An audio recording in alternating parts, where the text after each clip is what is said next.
Saudaraku sekalian, pada kesempatan pagi ini Tuhan mengingatkan saya dengan Lukas 18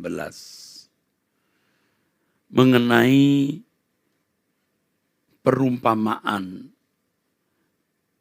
tentang seorang hakim yang tidak takut akan Allah dan tidak menghormati seorang pun, dan janda yang mohon atau minta kepada hakim agar haknya dibela. Perumpamaan ini kemudian diakhiri dengan pernyataan Tuhan, saudaraku. Jika anak manusia itu datang, adakah ia mendapati iman di bumi? Saudaraku, pernyataan ini mengandung ancaman, saudara. Ini ancaman. Bukan Tuhan yang mengancam kita, tapi dunia yang mengancam kita. Jika anak manusia itu datang, adakah ia mendapati iman di bumi? Itu ancaman. Ada ancaman di balik itu. Bukan ancaman Tuhan terhadap kita, tapi ancaman dunia terhadap kita. Seperti seorang pelatih yang berkata kepada anak buah yang dilatihnya, "Aku tidak tahu apakah nanti kamu pulang bawa piala." Itu ancaman. Tapi bukan ancaman pelatih kepada yang dilatih anak buahnya, tapi ancaman terhadap musuh yang kuat. Musuh yang kuat yang tidak mudah ditaklukkan. Saudaraku sekalian yang kekasih, pernyataan Tuhan Yesus ini benar-benar kita harus perhatikan. Kita tidak boleh anggap sepele. Ini tidak berlebihan, ini tidak hiperbola, ini tidak lebay, saudara. Jika aku datang, apakah aku masih mendapati orang yang setia kepadaku? Pengikutku yang benar, yang memiliki iman yang benar, seperti yang kuingini, kira-kira begitu. Ini bukan lebay, nggak main-main ini, saudaraku. Dunia di mana kita hidup menjelang kedatangan Tuhan Yesus adalah dunia yang rawan, yang bisa menyita, merenggut kehidupan Kristiani yang murni, yang bisa merusak kehidupan pengikutan, pengiringan kepada Yesus secara benar. Seiring berjalannya waktu, Tuhan membukakan dan menyingkapkan banyak kebenaran. Dan saya mulai melihat, saudaraku sekalian, kekristenan yang sejati itu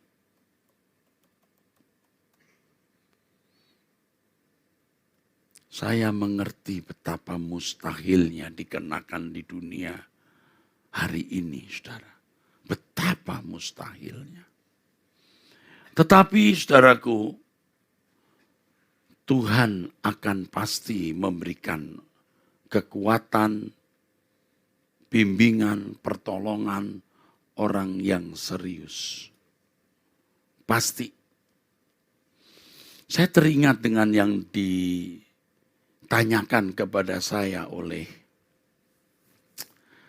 penanya di ABAM dari Markus 4. Dia berkata, kami tidak tahu maksud ayat ini, Pak.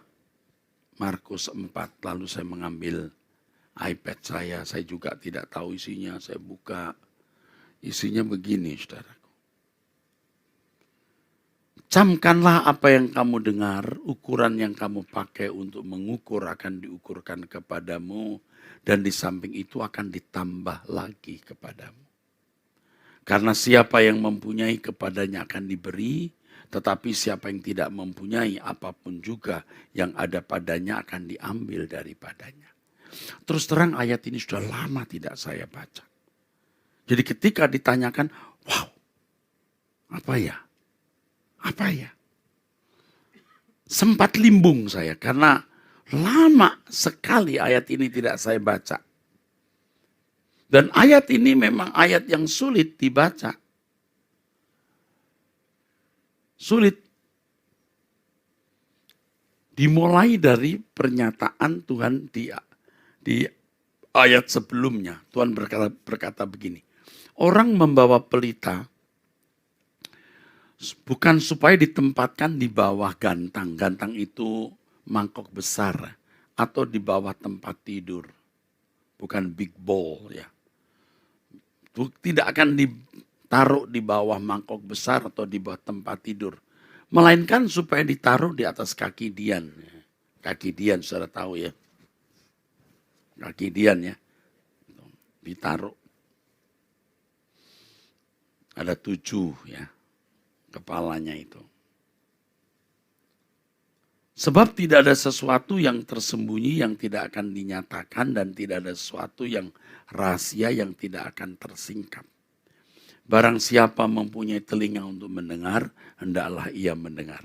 Dan begitu saya membaca ayat ini, sempat limbung. Wah, apa ini ya? Aku lupa ini maksudnya. Tapi Tuhan itu tidak mempermalukan. Itu kan waktu syuting kan udah on. Ya. Set gitu. Wah, muncul saudara. Dan setelah saya menjawab, saya merenung. Wah, hebat ya Tuhan itu ya. Dalam sekejap dan kecepatan tinggi set gitu. Tuhan beritahu apa maksudnya. Ukuran yang kamu pakai untuk mengukur akan diukurkan kepadamu. Jadi seberapa engkau pahami mengenai kebenaran, itu akan dikenakan, akan dituntutkan, akan ya harus kamu kenakan. Kamu dituntut untuk mengenakan. Begitu saudaraku. Kalau ukuranmu 2 meter, kamu harus melompat 2 meter. Gitu saudaraku. Kalimat berikutnya, dan di samping itu akan ditambahkan lagi kepadamu. Karena siapa yang mempunyai kepadanya akan diberi, tetapi siapa yang tidak mempunyai apapun juga yang ada padanya akan diambil daripadanya. Apa hubungannya dengan khotbah saya, dengan pernyataan tadi, saudara? Saya berkata, seiring dengan berjalannya waktu, Tuhan membuka, Tuhan menyingkapkan kebenaran. Lalu saya berpikir, wah memang mustahil ini dikenakan. Jadi Tuhan membuka pikiran saya untuk melihat ukuran kekristenan yang benar.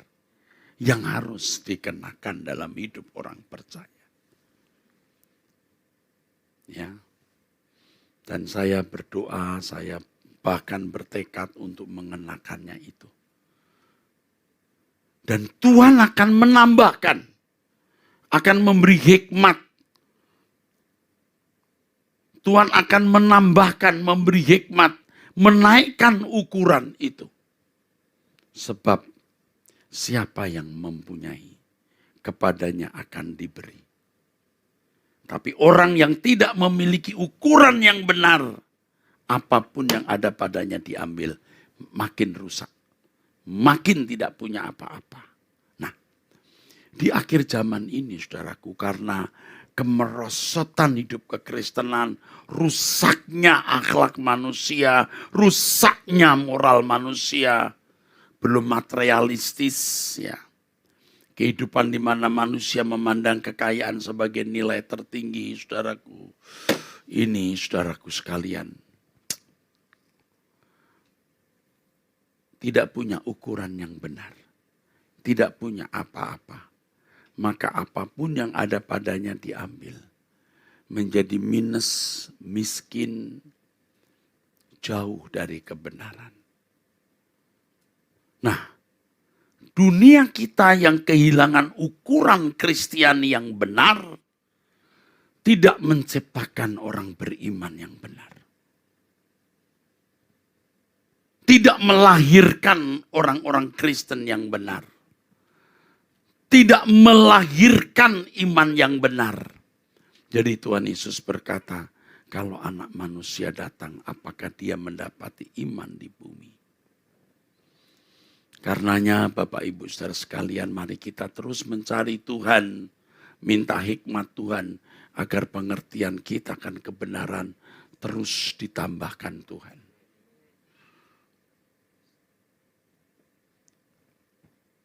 Saya mengerti kita jadi seperti orang kena schizofrenia. Tahu? Seperti orang tidak waras. Karena memang kalau orang itu dibaharui terus. Dalam bahasa aslinya metanoia. Bertobat terus. Artinya cara berpikirnya diubah. Lama-lama dia paranoia. Paranoid. Dalam istilah ini dalam dunia psikologi negatif. Paranoid itu secara etimologi berarti penyimpangan pikiran. Ya, kalau orang pikirannya menyimpang ya gila. Tetapi kebenaran yang diberikan kepada kita yang menjadi ukuran itu dari metanoia ke metanoia, dari perubahan pikiran ke perubahan pikiran sampai pada paranoia. Penyimpangan pikiran dari dunia. Nah, itulah Roma 12 ayat 2. Tidak serupa dengan dunia ini. Coba kalau saya berkata, jangan punya kesenangan. Waduh, itu kan lucu. Namanya hidup juga punya kesenangan lah Pak. Mestinya orang Kristen kesenangannya hanya Tuhan. Ini berat saudaraku. Maka tadi saya katakan betapa mustahilnya. Nah, saya yang khotbah di mimbar bolak-balik mengatakan itu. Saya kan seperti membelenggu diri saya sendiri. Saya membawa diri saya ke kotak. Jangan punya kesenangan dari dunia. Jangan saudara pikir saya tidak gentar. Saya tidak mau munafik saudaraku. Orang munafik lambat laun juga dibaca. Nggak usah nunggu pengadilan Tuhan. Di bumi ini juga dipermalukan. Saya juga tahu. Tetapi saya berdoa. Tuhan memberi kekuatan untuk bisa melakukan. Dan saudara ikut saya dengan tekun setiap hari. Doa bersama, doa puasa. Pasti bisa melihat. Apakah saya pura-pura atau serius dengan prinsip-prinsip kekristenan yang saya ajarkan. Saudara pasti bisa melihat perubahan juga dari doa, khotbah. Pasti juga melihat walaupun itu sedikit demi sedikit. Saya juga kadang-kadang menginginkan perubahan yang cepat gitu. Ternyata enggak bisa. Step by step. Sedikit demi sedikit. Tapi nyata sekali saudara. Nyata sekali. Sebelum saya ke Singapura sama setelah ke Singapura itu beda. Itu beda. 2 kali saya ke luar negeri periksa itu. Dua-duanya beda. Saya berasa, saudara. Puasa ini lebih lagi, saudara. Ya, perubahan-perubahan. Wah, ke depan lagi mau jadi apa kita ya. Ngeri kali ya. Jadi tidak waras benar ya. Tetapi itu standarnya. Ukuran yang diukur, ukuran yang kamu pakai untuk mengukur, diukurkan kepadamu. Ukuran tuh mesti begini nih, Kristen tuh mesti begini, kenakan. Dan ditambahkan. Sebab yang punya akan diberi, yang gak punya apapun diambil. Hebat ya, tepuk tangan saudara. Saya tidak yakin banyak orang tahu maksud ayat ini. Ini kalau baca ayat ini, pusing apa maksudnya. Tapi begitu saudara saya jelaskan, betul gak? Lalu apa hubungannya dengan ayat ke depan tadi? Orang membawa pelita bukan supaya ditempatkan di bawah kantang. Orang-orang yang benar-benar memiliki ukuran yang benar, itu jadi terang. Beda. Beda dengan warna sekitarnya. Dia menerangi. Dia membuat kontras. Amin. Pasti Tuhan akan tampilkan. Sebab tidak ada sesuatu yang tersembunyi yang tidak akan dinyatakan. Jadi kebenaran akan dinyatakan, ketidakbenaran juga akan dinyatakan. Tapi kalau kita tidak punya kebenaran, tidak ada yang bisa dinyatakan. Oke, cukup, Tuhan berkati. Haleluya. Amin. Bersyukur ya yang muda-muda, masih muda udah wow, ngerti ya. Kamu nanti kalau jadi pengkhotbah hebat-hebat kamu. Kamu menakutkan orang nanti. Cuman gak boleh sombong ya nanti pendeta khotbah. Gak begitu. Nah, gak boleh ya. Luar biasa saudaraku ya. Hari ini yang datang tidak sebanyak biasanya. Tapi banyak juga ya. Tapi sedikit kurang padat ya. Oke. Karena sudah Jumat Agung kali ya. Jadi udah agung-agungan kemarin. Hari kemarin Jumat Agung di semua kebaktian di mana saya hadir penuh. Ya. Di sini penuh, di Gajah Mada penuh. Waduh, apalagi di Arta Gading 4.500 ya. Belum sekolah minggu dan kalau ada ya. Sampai mahasiswa diminta untuk coba mahasiswa kebaktiannya di ruang kelas deh. Ada TV nggak sih di ruang kelas? Ada ya. Aku lihat kamu loh. Karena ada CCTV di kamar saya dan semua kejadian di bawah itu saya bisa lihat. Ya, waktu kamu turun terus kamu lihat, saya liatin. Nah. Nanti kalau di jalan tuh kamu harus sambil nari-nari gini saya lihat. Kalau kamu lagi makan siang saya lihat juga. Kamu jangan pikir Bapak, Tuhan Maha tahu, saya setengah tahu di situ. Seru ya, mahasiswa turun. Dan saya merasa pimpinan Tuhan dalam seluruh kebaktian Jumat Agung ini. Luar biasa saudara. Pesan-pesannya baik di Gajah Mada, di Arta Gading itu gak ada yang sama.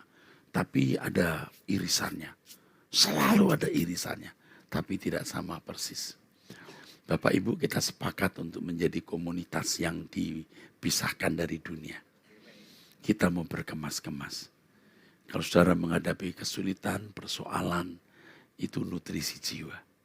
Supaya jangan merasa nyaman di bumi. Ya. Hari Minggu ini saya berkhotbah di sini jam 9 ya. Jam 7 di Perdatam. Oke. Dan saya ingatkan bahwa Batak Bermazmur hari Kamis depan itu ulang tahun ke-20. Saya juga minta nanti Pak Agustinus beritahu Pak, ya ada Pak Franky. Beritahu supaya BPP bisa hadir itu hari istimewa. 20 tahun Batak Bermazmur, 20 tahun. Ini kalau bukan anugerah Tuhan ya, tidak akan bisa ya. Luar biasa. Batak Bermazmur berjaya untuk kemuliaan Tuhan.